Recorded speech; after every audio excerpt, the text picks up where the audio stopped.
Hello, আসসালামু আলাইকুম। আশা করি সবাই ভালো আছেন। চলে আসলাম আমরা আমাদের পরবর্তী একটি টিউটোরিয়ালে। আপনারা আমার স্ক্রিনে দেখতে পাচ্ছেন, এখানে সুন্দরবন সম্পর্কে একটি আর্টিকেল লেখা আছে এবং আজকে আমার এই ভিডিওর থাম্বনেল এবং টাইটেল দেখে বুঝতে পেরেছেন, আমি আজকে গুগল ডকে কিভাবে আপনারা column by column document writing করতে পারেন এবং পিকচার ইনসার্ট করতে পারেন সেই জিনিসগুলো দেখাবো। তো এখানে দেখতে পাচ্ছেন আমি একটি আর্টিকেল রেডি করেছি, সেটা হচ্ছে সুন্দরবনের উপর বেস করে এবং এখানে একটি পিকচার আছে, যদিও পিকচারটি এআই জেনারেটেড।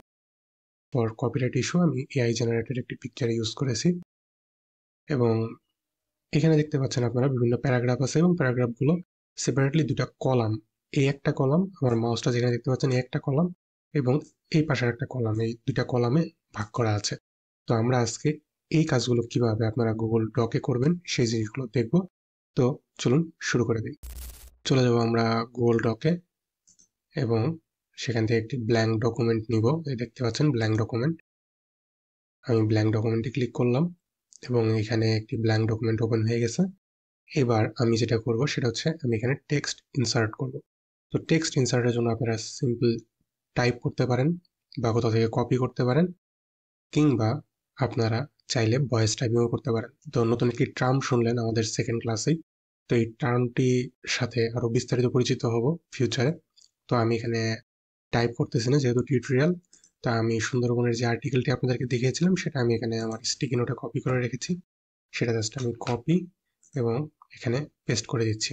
এখন পেস্ট করার ক্ষেত্রে কন্ট্রোল সি দিয়ে আমি কপি করলাম কিবোর্ডে, বা আপনারা সবাই জানেন আমরা এখান থেকে কপি করতে পারি, জাস্ট মাউসের রাইট বাটনে ক্লিক করে কপি।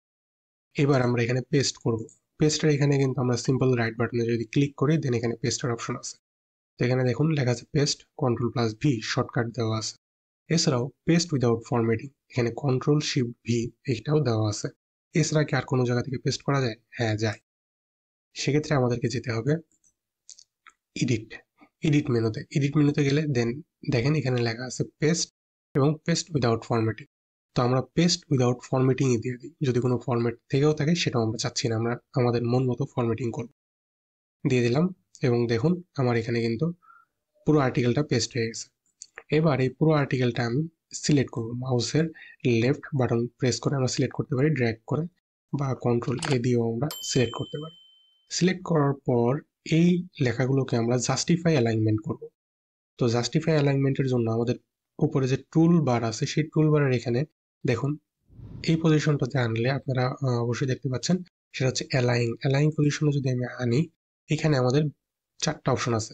একটা হচ্ছে left align, centre align, right align এবং জাস্টিফাই। আমি জাস্টিফাই দিয়ে দিব যাতে দুই সাইডে ইকুয়াল ভাবে স্পেসটা নিয়ে নেয়। দেখুন এখন ডকুমেন্টটা দেখতে কিন্তু সুন্দর লাগছে।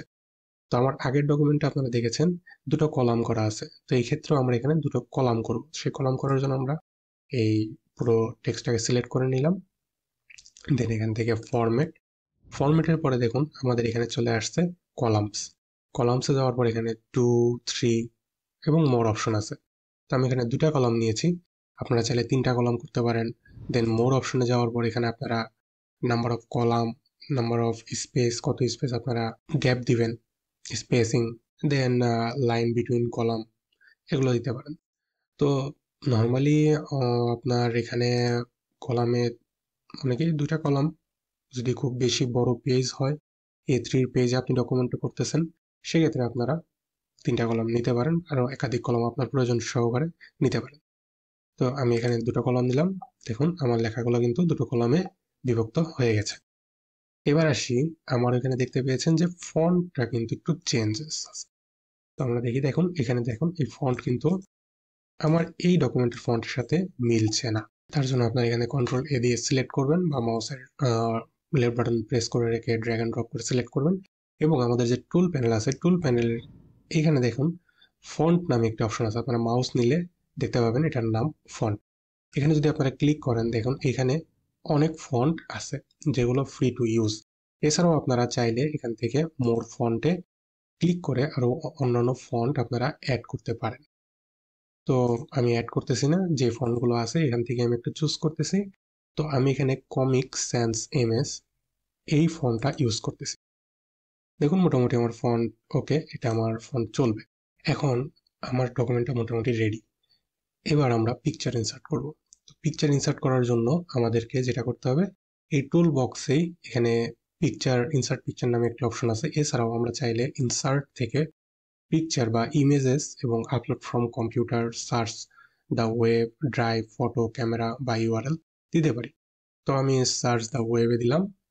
দেন এখানে আমার গুগল ইমেজেস এর যে অপশনটা আছে সেটা ওপেন হয়ে যাবে। দেন এখানে আমি লিখলাম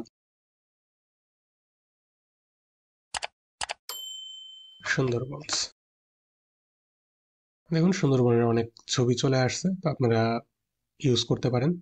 তো আমি এই ছবিটা ইউজ করতেছি। Then insert. দেখুন আমার কার্সর সেটা লাস্ট টাইম যেখানে ছিল সেখানেই ইনসার্ট হয়ে গেছে। এখন যদি আমি কার্সরটা ধরুন এখানে রাখি, দেন আবার insert picture, search the web, এখান থেকে আমি লাস্ট টাইম সুন্দরবন সার্চ দিয়েছিলাম, ধরুন এটা দিই, সিলেক্ট করলাম, দেন ইনসার্ট, এবং এটা এই জায়গাটাতে ইনসার্ট হয়ে যাবে। এভাবে আপনারা পিকচার ইনসার্ট করতে পারেন। এবং প্রিভিয়াস ভিডিওতে দেখিয়েছিলাম কিভাবে আপনারা ডকুমেন্টের রিনেম করবেন। রিনেম করে ফাইলটা আপনারা সেভ করতে পারেন। এছাড়াও আপনারা চাইলে এই ফাইলটাকে পিডিএফ বা অন্যান্য ফরম্যাটে আপনার কম্পিউটারে অফলাইন ওয়ার্কিং হিসেবে ডাউনলোড করে রাখতে পারেন। তার জন্য চলে যাবেন ফাইল, ডাউনলোড। আপনারা চাইলে মাইক্রোসফট ওয়ার্ডের যে ডক্স ভার্সন আসে সেটাতেও আপনারা ডাউনলোড করতে পারেন, পিডিএফও করতে পারেন। দেন আদার্স আরও অনেক ফরম্যাট আছে, আপনারা চাইলে করে রাখতে পারেন। যেমন আমি যদি পিডিএফ ফরম্যাটে ডাউনলোডে ক্লিক করি, দেখুন আমার এটা ডাউনলোডের অপশন চলে আসছে। এবং এটা যদি আমি এখন ওপেন করি, দেখুন আমার কিন্তু এটা রেডি ডকুমেন্ট হিসেবে একদম ডাউনলোড হয়ে গেছে। তো আশা করি আপনারা আজকে বুঝতে পেরেছেন কিভাবে আমরা গুগল ডকে সুন্দর করে কলামের মাধ্যমে বিভিন্ন আর্টিকেল লিখতে পারি, কিভাবে পিকচার ইনসার্ট করতে পারি, কিভাবে আমরা আমাদের ফন্ট চেঞ্জ করতে পারি এবং ফাইল ডাউনলোড করতে পারি। পরবর্তী ভিডিওতে নতুন আরেকটি টিউটোরিয়াল নিয়ে আসতেছি।